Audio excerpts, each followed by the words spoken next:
Ravens Colts joint practice just wrapped up. There was a fight today. Nate Wiggins was kicked out of practice. We'll dive into those details. Big days from Charlie Kolar, Mark Andrews, Malaki Starks, Mike Green, Tyler Luke. The Colts saw a strong day from A.D. Mitchell. We'll talk about some of their reports as well. We also hear from Lamar Jackson, Derrick Henry, John Harbaugh, and Nnamdi Madubuike. All that and more in today's episode of the Flock Rundown. Ravens Flock. Flock Rundown is the place to be. Motionless brainwaves attempt to swim their way to sense, can't tame the untamed. What's up, Ravens fans? My name is Ryan, and welcome back to another episode of the Flock Rundown. Ravens and Colts had joint practice today ahead of their preseason game on Thursday. Lamar Jackson and Rashad Bateman returned. No Kyle Hamilton, though. He left early the other day, was stretching out his groin. Harbaugh said that it's just another camp thing. It's not a serious injury. They just don't want to make it any worse. It's one of those camp deals. Just hold him out of this one. Try not to make anything more of a problem than it needs to be. And then the Ravens were still without Emory Jones Jr. on the non-football injury list, Ardarius Washington on PUP, Marcus Major out with that concussion, Isaiah Likely out with his foot, and Longerbeam was still out. Let's dive into what happened at practice, and we'll start with the talk of practice, which was the fight, especially Nate Wiggins. I had to go throw on the Nate Wiggins jersey for this episode. He was seen throwing multiple uppercuts, and Nate Wiggins wasn't even on the field in the beginning. It started with a special teams drill. Starks and Martin were blocking Goodson, the Colts gunner, on a punt rep. There was a little bit of shoving after the play. Starks was walking off, and then Wiggins came crashing in. Oh, I didn't see exactly what happened. Do you know what happened exactly? I heard Nate was slugging somebody or something. I don't know, but it was crazy. It was. No, I didn't. I haven't even talked to him yet. I may have to say something to him. Hey, bro, something happened I missed out on. I wanted to get into it, man. Marlon Humphrey went to Instagram right after it happened in the locker room with Nate Wiggins and tried to get a reaction out of him, but he did not say much. So, Nate, after getting curb stomped today, give me your thoughts about what you saw happen and what went down.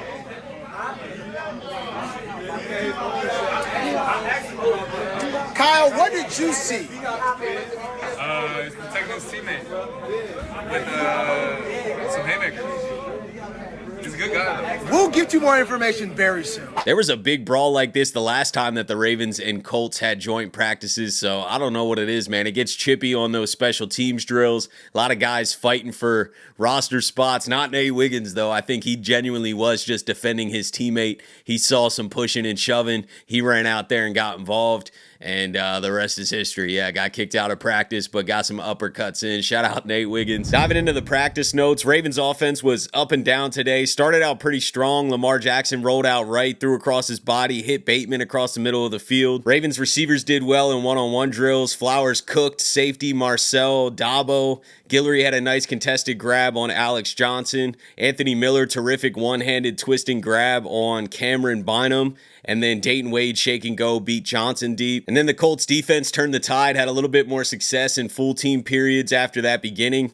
Lamar Jackson went 2 for 7. There was an uncharacteristic drop by DeAndre Hopkins. Lamar Jackson tried to take a deep shot to Rashad Bateman, but great coverage. Lamar ended up going 5 for 9 passing through the first few 11-on-11 periods. Tez Walker had back-to-back catches of at least 10 to 15 yards. He's continuing to stack good practices up. Colts returner torched the Ravens special teams, took one to the house. And then the Ravens had a pretty productive red zone period, hit touchdowns to Charlie Kolar, Mark Andrews, Zay Flowers, Justice Hill. Charlie Kolar was one of the standouts from practice. Awesome, man. Charlie's getting a great feel for the game.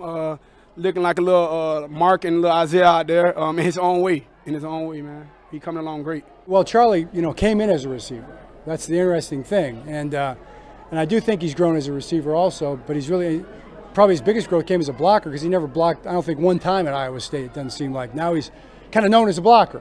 And yet he has 2 or 3 big, huge passing catches today. We had numerous big plays in the passing game. We had a couple big runs. We had a number of red zone scores, which was good with the first group, the first set with the ones.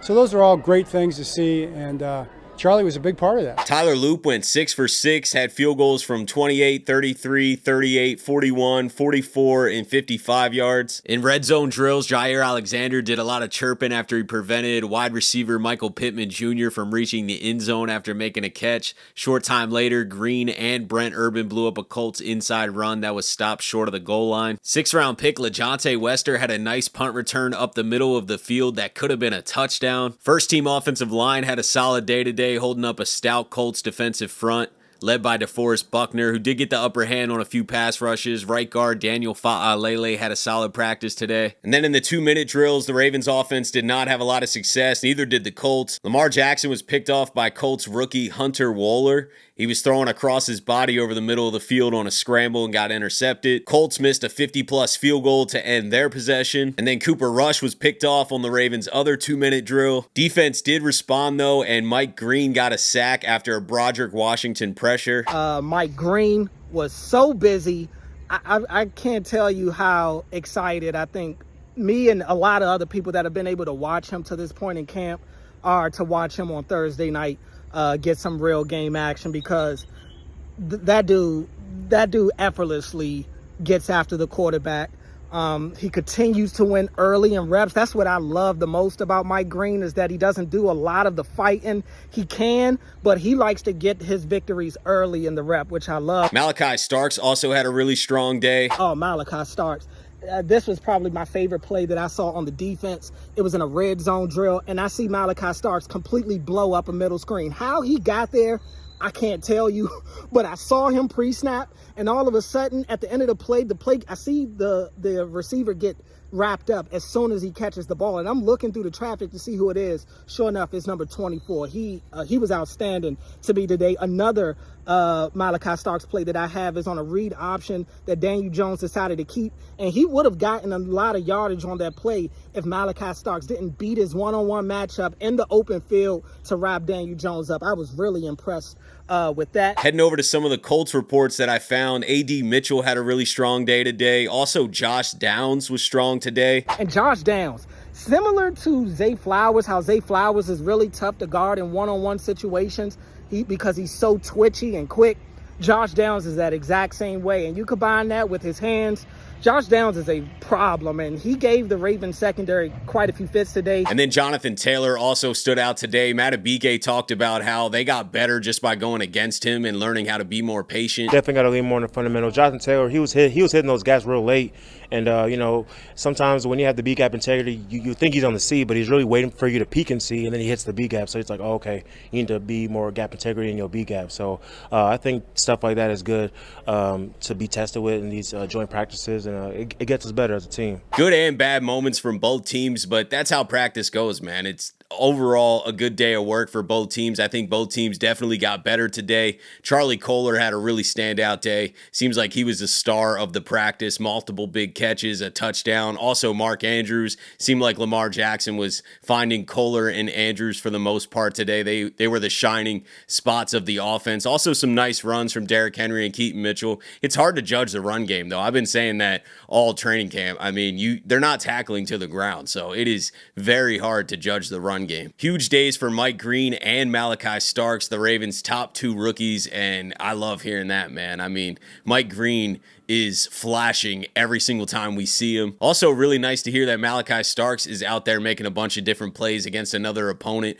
Hopefully they do play in the preseason. I'm very excited for this preseason game on Thursday. It sucks that we can't get much training camp film coming out of any training camp. There's nobody that can record any plays or anything that happens. I'm almost feeling spoiled from that stadium practice that they live streamed. I watched that thing back like 3 times because it's really the only, film that we could go back and study it and watch exactly what's going on. So I can't wait for this preseason game so that we're not just reading reporters' tweets. I mean, I appreciate the reporters, but I want to see more highlights. I want to see more film of actually what's going on, because that gives you the true story. Just reading a tweet, this person's struggling or this thing's going on, it's just not the same as watching watching the play. So the preseason game on Thursday is going to give us, unlimited film to be able to look at a lot of these guys. Not going to be many starters playing in that preseason game, but, a lot of the bubble guys, the rookies, we'll get some solid film to go over. Lamar Jackson spoke to the media after practice today. He said he's feeling as fast as he felt his rookie season. I've been said that,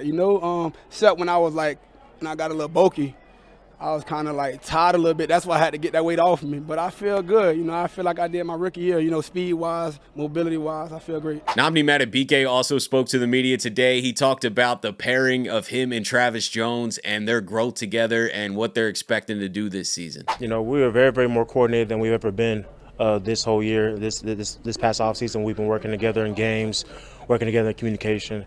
He's gotten strong. He's got me stronger. He's pushing me in the weight room, pushing him in the weight room. I'm pushing him on the field with conditioning. We're just both iron sharpening iron. And we have great chemistry. We both love each other as brothers and just as teammates as well. So, the sky's the limit for both of us. I feel good about it. There's no real practice tomorrow. It's just a walkthrough for the game. So I'll probably drop a preseason preview episode tomorrow talking about different position battles that I'm interested in, different guys that I'm really focused on to watch. And then we got the preseason game on Thursday, man. So cannot wait for that. Let me know what you guys are thinking about everything. Appreciate you guys, as always, for tuning in to another episode of the Flock Rundown. Have a beautiful rest of your day, and I'll let the greatest linebacker in the history of the game take us out. Ravens Flock. The Flock Rundown is the place to be. My man Ryan has been a lifelong Ravens fan since he was born. The Flock Rundown. Nothing gets better than waking up and wondering how high we can fly. Tune in. Motionless brainwaves attempt to swim their way to sense, can't tame the untamed.